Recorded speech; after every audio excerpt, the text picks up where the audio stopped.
ইতিহাসের এই প্রথম আপনাদের জন্য নিয়ে আসছি আপা থ্রি পিস। ব্রাজিলের যে আছে আপা, এই থ্রি পিস গুলো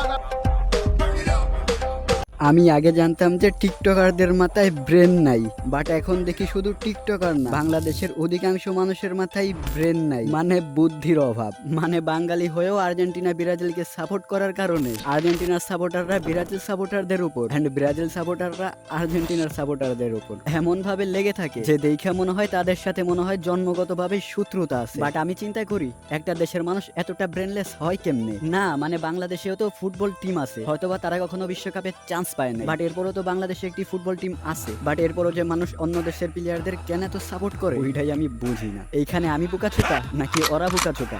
ভাই এইটা আমার কেউ বোঝা। মানে এরা হচ্ছে এইরকম যে ভাত খাবে নিজের আর গুণগান গাবে অন্যের। হোয়াটসঅ্যাপ লোকজন, দিস ইজ আপন। বাজান ব্রাজিল আর আর্জেন্টিনারা যেভাবে লেগে থাকে আমার মনে হয় আওয়ামী লীগ আর বিএনপিও এইভাবে কখনো লাগে নাই, এন্ড ফিউচারে কখনো জামাত আর বিএনপিও লাগবে না। ব্রাজিল সাপোর্টাররা গেট সাজায় ওয়ার্নিং মাইরা লেখা দেয় এইখানে আর্জেন্টিনাদের প্রবেশ নিষেধ, আর আর্জেন্টিনারাও গেট সাজায় লেখা দেয় এই এলাকায় ব্রাজিল নিষেধ। বাট আমি বলি আমার এলাকায় ব্রেনলেস পাবলিক নিষেধ। বাংলাদেশে কোন দলের সাপোর্টার বেশি, এখন বাংলাদেশে কোন দলের সাপোর্টার বেশি এইটা তো বাজান বলতে পারলাম না, বাট আমি এতটুকু ক্লিয়ার যে বাংলাদেশে ব্রেনলেস পাবলিক বেশি, কারণ বেশিরভাগ মানুষ এখন টিকটক ইউজ করে। বাসার সামনে নারকেল গাছে প্রিয় টিম ব্রাজিলের পতাকা টানিয়ে ফেললাম, তো এখন আমি কি করব? আপনার পতাকার উপর কি মুতে দিব? আরেকজনে দেখি পোস্ট করছে বিশ্বকাপ শুরু হওয়ার আগে এইগুলো চুরি করা শুরু করে দিছে, আবার ওইটার কমেন্ট বক্সে দেখলাম এরা ওই আকাম করতে গিয়ে কট খাইছে। বাট কোন আকাম ভাই? আরেকজনে লিখছে প্রিয় দলের পতাকা টাঙ্গাইতে দিয়ে মৌমাছির খোপরে পড়ে গেলাম, সবাই দোয়া করিয়েন। বাজান সবাই এনার জন্য দোয়া করিয়েন যাতে ঠিক হওয়ার পরে আর ব্রাজিলের নাম মুখ দিয়েও না উচ্চারণ করে। আবার দিয়ে আরেকজনে পোস্ট করছে 7 আপ দিয়ে গোসল করে ব্রাজিলকে বিদায় জানালেন এক সমর্থক। এইটা দেখার পর ভাবছিলাম হয়তো বা তার মাথায় ব্রেন আসছে, বাট আমার চিন্তা ভাবনা প্রতিবারের মতোই ভুল। এখন দেখি পোলাই ব্রাজিলের জার্সি কইলা আর্জেন্টিনার জার্সি গায়ে দিছে। বাট আমার একটা কথা হইলো যে একটা মানুষ কতটা ব্রেনলেস হইলে নিজের দেশকে সাপোর্ট না করে অন্য দেশকে সাপোর্ট করে। বাট যদি তারা মুসলিম হইতো, তাদের দেশটা যদি মুসলিম দেশ হইতো তাহলে না হয় চিন্তা করা যায়, বাট তারা তো ইহুদি খ্রিস্টান।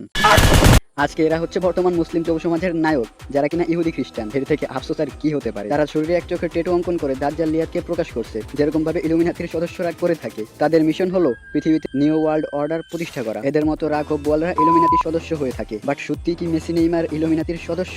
আপনার কি মনে করেন? আর নেইমারের টি শার্টে কি ভাই দেবতার মূর্তি নাকি অন্য কিছু? বাজান বর্তমানে আমরা বালকে একটা গালি হিসেবে ইউজ, বাট সত্যিটা হচ্ছে বাল একটি দেবতার নাম। বাজান আমরা এমন একটা দেশে থাকি যে মুসলমানরা ব্রাজিল খ্রিস্টানদের পতাকা ওড়ায়, তাতে কোনো দোষ। আর্জেন্টিনারা সূর্য দেবতার পতাকা ওড়ায়, তাতে কোনো সমস্যা নাই। এমনকি স্পেনের মতো দখলদার কাফেরদের পতাকা ওড়ায়, তাতেও কোনো দোষ। ইংল্যান্ডে যারা বছরের পর বছর ধরে মুসলমানদের উপর জুলুম করছে, তাদের উপর অত্যাচার করছে 190 বছর ধরে, তাদের পতাকা ওড়ায়, তাতেও তেমন কোনো আপত্তি বা সমস্যা দেখা যায় না। ফ্রান্স যুগ যুগ ধরে আফ্রিকার মুসলমানদের উপর নির্যাতন চালিয়ে আসছে, তাদের পতাকা ওড়ালেও কারো কোনো মাথা ব্যথা নেই। অন্য যে কোনো দেশের পতাকা ওড়ালে সবাই চুপ, কিন্তু সমস্যা সৃষ্টি হয় শুধু ইসলামের পতাকার ক্ষেত্রে। Why man? ইসলামের পতাকা দেখলেই সারা দুনিয়ার নাস্তিক মোরতাদরা যেন তার বিরুদ্ধে একজোট হয়ে যায় এবং তার উপর ঝাঁপিয়ে পড়ে। সর্বশেষে আমার একটাই কথা, আমরা ইসলামকে ধারণ করি, অনুসরণ করি, আমরা ইসলামের পতাকা উড়াবো, তা না হলে আমরা নিজের দেশের পতাকা উড়াবো। বাট এরপরেও ইহুদি খ্রিস্টানদের পতাকা উড়াবো না। জানি বর্তমান দেশের পোলাপান এইগুলা মানতে পারবে না, বাট ব্রেন দিয়ে চিন্তা করলে অনেক কিছুই সম্ভব। আল্লাহ হাফেজ।